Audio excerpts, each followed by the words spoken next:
বিয়েতে আগ্রহী নয় ইয়াশ রোহান, কথাটা কতটা সত্য? আম আগ্রহী নই ব্যাপারটা এরকম না যে আমি কখনো বলি না, "ও আমি বিয়ে করতে চাই না।" ব্যাপারটা তা না।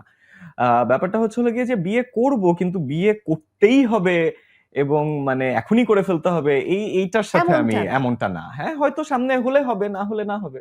মানে এটা ইটস নিয়ে এত ওকে। কনসার্ন ইটস না আরকি। কমপ্লিটলি ওকে। মানে এটা তো ডিপেন্ড করে এটা নিজের ডিপেন্ড উপর। করে আসলে নিজের উপর সবকিছু মিলিয়ে। আমি বলব যে আসলে ঠিকঠাক মানুষটা পেলে হয়তো বিয়ে করে ফেলব। বাট সেটা কবে হবে জানি না। এটা একমাত্র সৃষ্টিকর্তা জানেন। সৃষ্টিকর্তা জানে। একটু সিনেমার গল্পে যাব। সেই স্বপ্নজাল, মায়াবতী বা তোমার পরাণের কথা হুম। বলি আদম।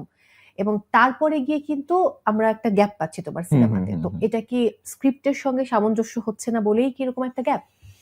গ্যাপটার কিছু ডিফারেন্ট রিজনস আছে। হুম, একটা রিজন হচ্ছে হলো গিয়ে আমি একটা আ আম সিনেমা করেছি আসলে যেটা আসলে রিলিজ হয়নি। এখনো রিলিজ হয়নি। Okay. So it's being delayed for a long time. Hmm, so hmm, যার কারণে আমি বলব যে মানুষের কাছে মনে হচ্ছে যে অনেকটা গ্যাপ পড়ে যাচ্ছে হয়তো। হুম।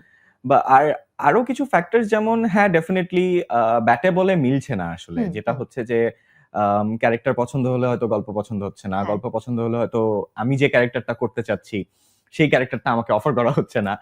তো এখানে সবকিছু মিলিয়েই আসলে হয়ে উঠছে না। বাট হবে না যে তা না।